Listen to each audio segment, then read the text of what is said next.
So the creation of the people of Rohan not only shows that Tolkien had an innate understanding of horses, but that he had the greatest respect and reverence for them. And this is something which comes from his experiences in the First World War. You know, we have to remember that the First World War was the last of the great battles where people rode out with horses.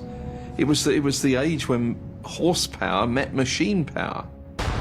For Tolkien, the fact that machinery had entered warfare takes away any of that old romantic heroism. The nobility of warfare no longer exists once you're able to deal death at a distance.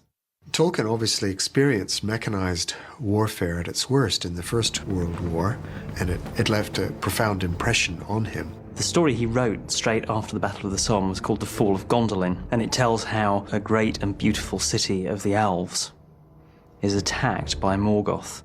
And the force, of course, consists of orcs, yes, but also dragons and also what look like tanks. Which, of course, Tolkien had seen on the Somme. Tanks were a secret weapon that made its debut there in September 1916.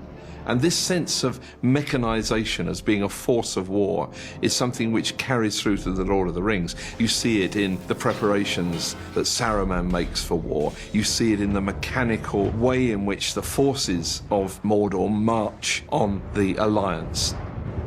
As he's writing The Lord of the Rings, you can sometimes see Tolkien, as it were, recycling earlier works. I know he didn't do that with The Fall of Gondolin. He didn't sort of cut and paste chunks out and make it into the Siege of Minas Tirith, but there's obviously a similarity.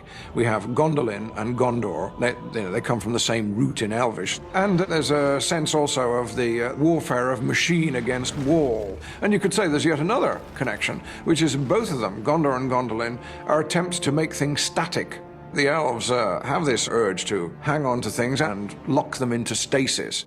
And you could say that the same thing in a way is true of Denethor. Gandalf asks him, "What do you want?" And he says, "I would have things the way they were, as in the times of my long fathers." And just like, as it were, the prehistoric elves, he won't accept any compromises. He'd rather die. In fact, he does rather die. There is no victory.